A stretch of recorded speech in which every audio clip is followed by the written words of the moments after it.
이태원을 관할하는 용산경찰서장이 현장에 도착한 건 사고 직후였습니다.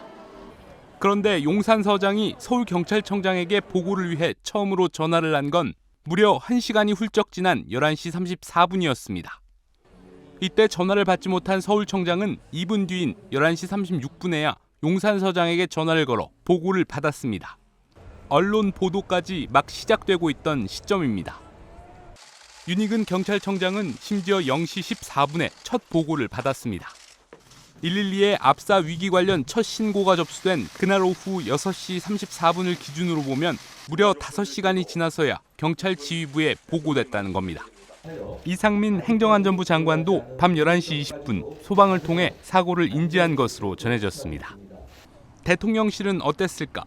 소방상황실은 사고 발생 38분 뒤인 밤 10시 53분 대통령실 국정상황실로 보고했습니다. 이어 윤석열 대통령이 국정상황실로부터 보고받은 시간은 밤 11시 1분. 검토를 거쳐 첫 지시를 내린 게 21분이었습니다. 이후 대통령은 사고 내용과 사상자 발생 가능성 등을 보고받고 현장 대응 상황을 점검한 뒤 밤 11시 21분 첫 지시를 내립니다. 대통령실은 경찰 라인으로부터 사고를 보고받은 건 자정이 넘은 0시 5분이었다고 밝혔습니다. 그렇다면 이상한 게 한두 가지가 아닙니다.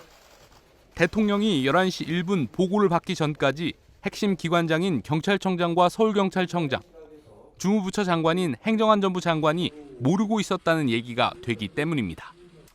심지어 경찰 수장들은 대통령이 지시한 11시 21분 이후에도 사고가 난 사실을 모르고 있었습니다. 소방에 비해 경찰의 보고 체계가 이해할 수 없을 정도로 늦게 가동된 겁니다.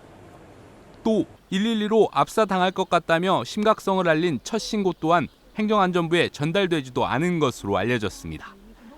시민분이 경찰에 신고를 했는데 이 최초 신고는 행안부 상황실로 접수가 안 됐을 거다.